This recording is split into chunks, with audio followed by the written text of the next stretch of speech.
Hello, lovely people. I'm Debs. Welcome or welcome back to my channel, Raina Reads Stuff. I'm here in the book shack. It's Sunday. It's quite late. There's still some gardening noise going on outside, but I'm hoping you can't hear it. Sunday, weekly reading wrap up, and I have actually read some stuff this week. It's been an odd sort of week though. I think I might have mentioned before that as a family, myself and my two daughters were in possession of cats. Fuzzy was Kerry's cat, and Marvin was Becca's cat. Between them, they had a litter of three kittens, and one of those, Buddy, is our cat. Well, this week, both Fuzzy and Marvin had to be put down, and it was really sad. We'd had Fuzzy, although she was Kerry's cat. We'd had Fuzzy nearly 17 years, I suppose. So a long time when we were living as a family. And Marvin came along about 9 months later. The kittens came along 9 months after that. But yeah, both of them, within days of each other, had to be put down. Fuzzy had heart problems and breathing issues, and Marvin had kidney and liver issues. So it's been a bit of a sad week, really.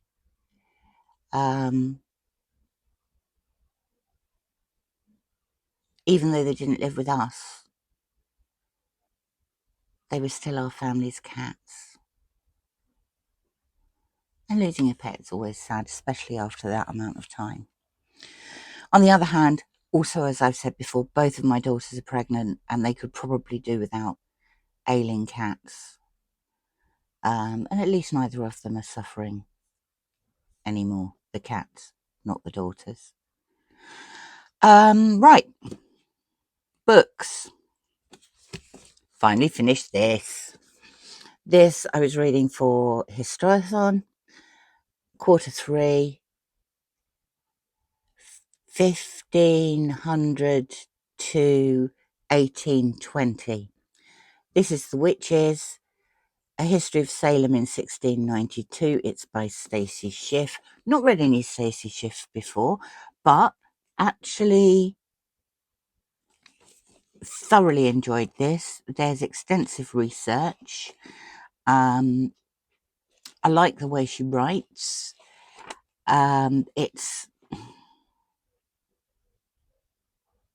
not dry, and I like that in a history book. I don't want it to be dry. I mean, the stories are always good because they're interesting points in history, but sometimes the writing can be a bit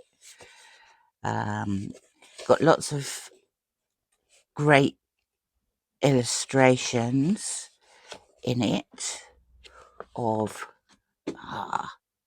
flying on broomsticks. There is an extensive notes section, which is very good. Quite a short bibliography at the end. But I had heard good things about Stacy Schiff, and yeah, they were justified. They were justified in this. Very interesting. I also finished Trash Tales. There's some great stuff in here. There really is. I mean, there's quite a lot of horror in here. This obviously is a Garb August spin-off.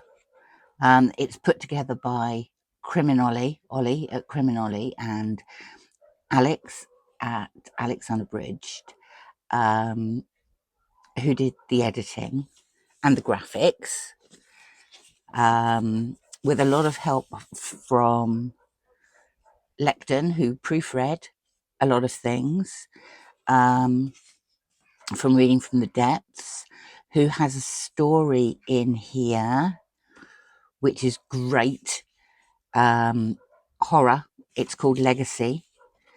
I really enjoyed that. Another one I really enjoyed was near the beginning.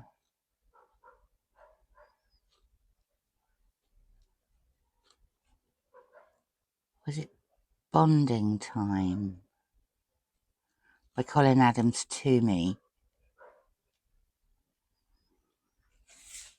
But there's a great selection of stories in here.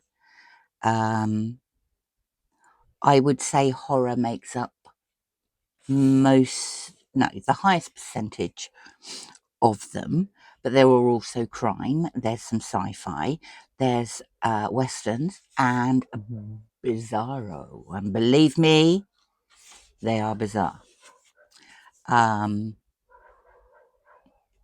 But what an excellent job everybody has done in getting this together. It's so much fun.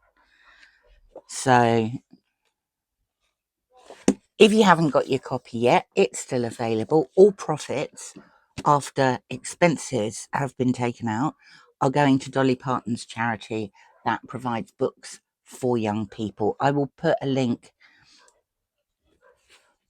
for people wanting to purchase that. Now, this one, I am meant to be reading William Faulkner's Go Down Moses with the Faulkner in August group, and I'm meant to be reading, well, I did read The Wasteland last week.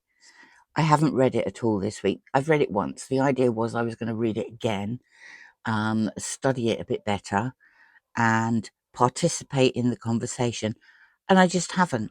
And I've just been in an odd sort of mood this week, and so I decided sort of midweek that I just wanted to read what I wanted to read. I was going to forget about everything, and I'm going to do that, I think, now, until I snap myself out of this fog, I suppose. I mean, I'm not really in a reading slump. I've read quite a bit.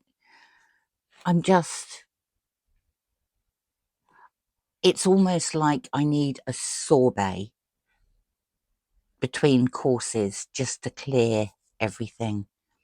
And so I am only going to read what I want to read over the next couple of weeks, certainly until the end of August.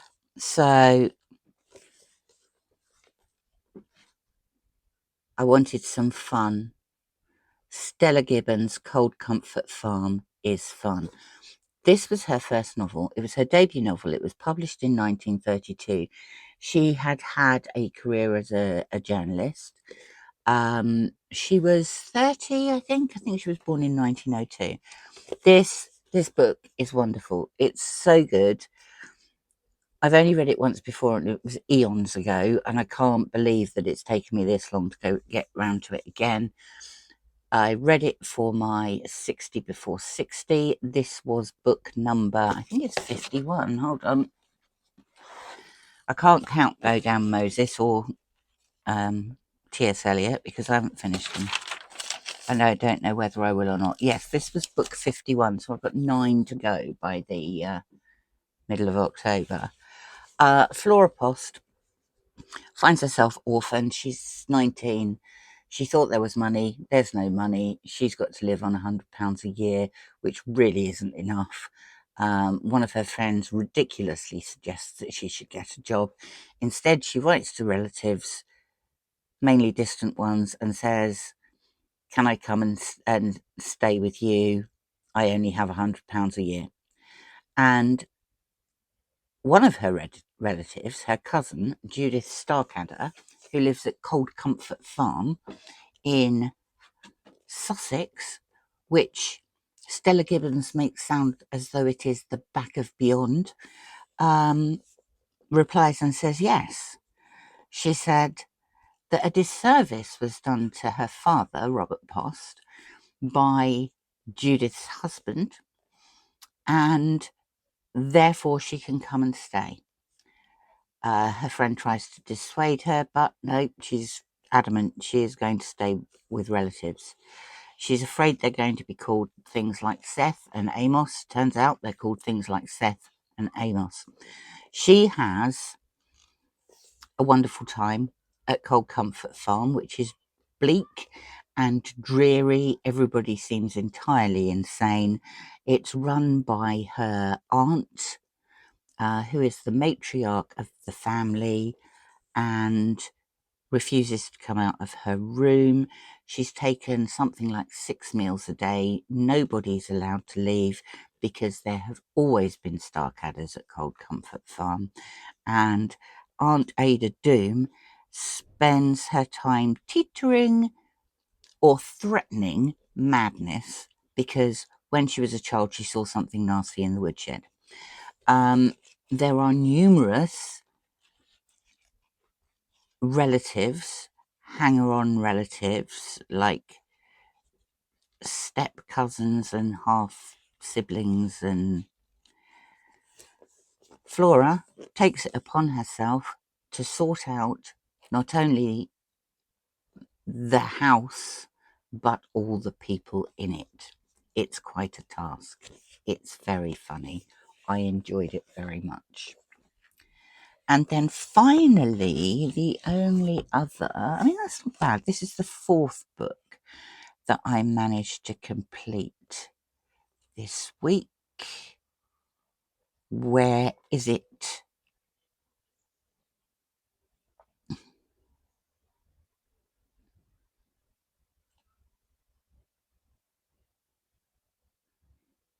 I've lost it. Genuinely. Oh no, I haven't lost it. I'd never heard of this. I don't know why it appeared on my iPad. It was probably cheap. Like 99p cheap. But When the Cranes Fly South by Lisa Ridzen. It's an international bestseller. It was published last year in Sweden. It was translated into English this year by Alice Menzies. When published in Sweden, it won the overall Swedish Book of the Year award and the Ad Libris Prize for Debut and Fiction of the Year. First time, apparently, in that award's history that one author has won both categories. So, this, as it won the prize for debut novel, is Lisa Ridzen's first novel. It's about an old guy called Bo. Bo is in his 80s. He has one son called Hans. He is married to Frederica, but a while ago, Frederica began suffering dementia and deteriorated to the extent that she has gone into a care home for people with dementia. Bo doesn't like to go and see her because he doesn't like to see the vacant look in her eyes when she looks at him.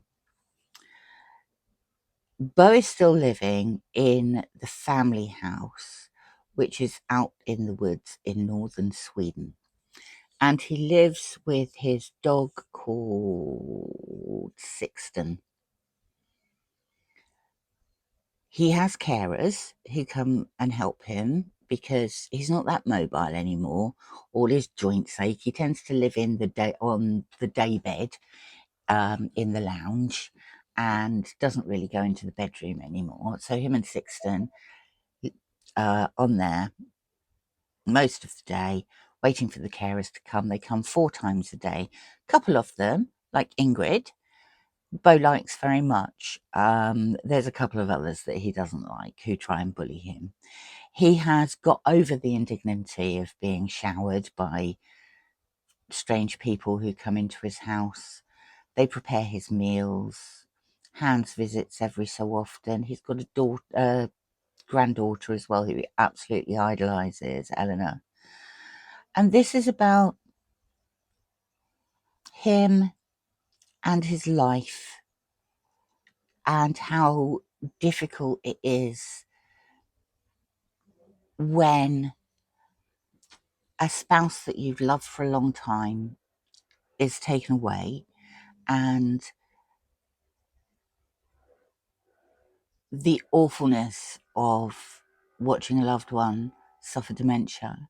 But it's also about how he feels his life isn't his own anymore and he has no control over it, and gradually he is losing his grip on his own life.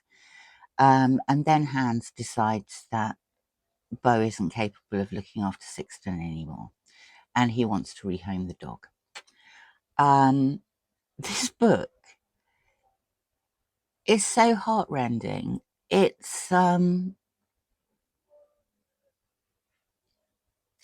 unbelievably clever study of human nature, and I wonder where someone who is, by all accounts, quite young gets that knowledge of what it's like when you're aging and your life is not in your own hands anymore. And then I read somewhere that Lisa Ridzen took her inspiration from the handover notes that the carers had left when they were looking after her own grandfather after her grandfather died. There's a great sense of place here because you don't go anywhere. Most of the story is centered around Bo's home. He has a friend. He's been friends with this guy for 50 years, and his friend is in exactly the same situation, only he doesn't have children. They phone each other every so often and discuss, the indignity of having carers coming in and all sorts of things. They discuss all sorts of things. But Bo can't have similar conversations, open and meaningful conversations with his son, and he doesn't know why. During the course of the book, he reminisces about his own childhood and adulthood as a young man. But it was beautiful, absolutely beautiful, this book, and I loved it. I don't know what I'm going to read next because I haven't decided. Like I say, I feel I need a full stop, clear the decks, read what I want. My only priority, I think, is to read another 9 classics in the 7 or 8 weeks that I've got left before I turn 60. And then I'll think of another project. So that's been my week. I've read some really good stuff. I'm glad I've finished a history book. I've been really not doing particularly well on Q3 of Historathon, but that was great. I would recommend that book. And Trash Tales for Garb August. So much fun. Such good stuff in there. And then Cold Comfort Farm, which was hilarious and I love it. And I've forgotten what it's called again, When the Cranes Fly South, which was beautiful. I hope you've had a good week. I got a couple of things happening this week, but hopefully I should be able to read lots more and clear my brain of whatever it is in my brain that is preventing me from reading things that I should be reading. Actually, I should be reading exactly what I want to be reading, and that's what I'm going to be doing. Hope you've had a lovely week. I will speak to you in the week. Thank you very much for popping by. I'll speak to you soon. Bye for now.